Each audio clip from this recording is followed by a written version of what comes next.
Marvel Rivals is not a competitor to Overwatch. Part 2. Part 1, video right before this on my profile.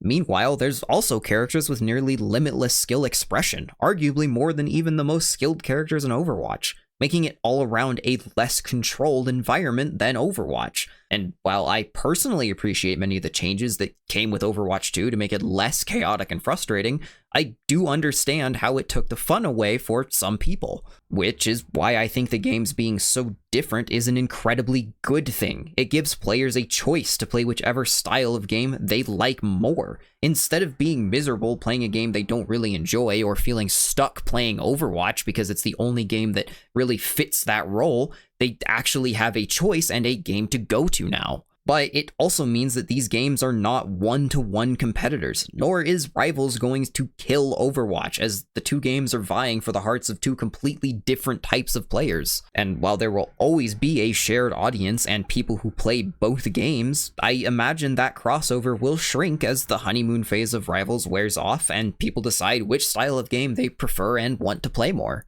At the end of the day, any normal person should be rooting for both games to be succeeding, as having both of these games do well is good for the gaming space as a whole, and what competition they do have should only push both games to become better, benefiting both communities. But in all the discourse, it can feel like people are more concerned with Overwatch failing than with Rivals succeeding, which will only hurt Rivals in the long run. If you love Marvel Rivals, then talk about what you love about it, not about what you hate about Overwatch. And it's not that all the negativity surrounding Overwatch is invalid, but I think that people struggle to separate their very valid hate for Blizzard, the corporation, and for Overwatch, the game. Given the conditions they've had to work through, I think the devs behind Overwatch have delivered us a pretty damn good player experience with consistent updates and balancing and clear communication on why they make certain decisions.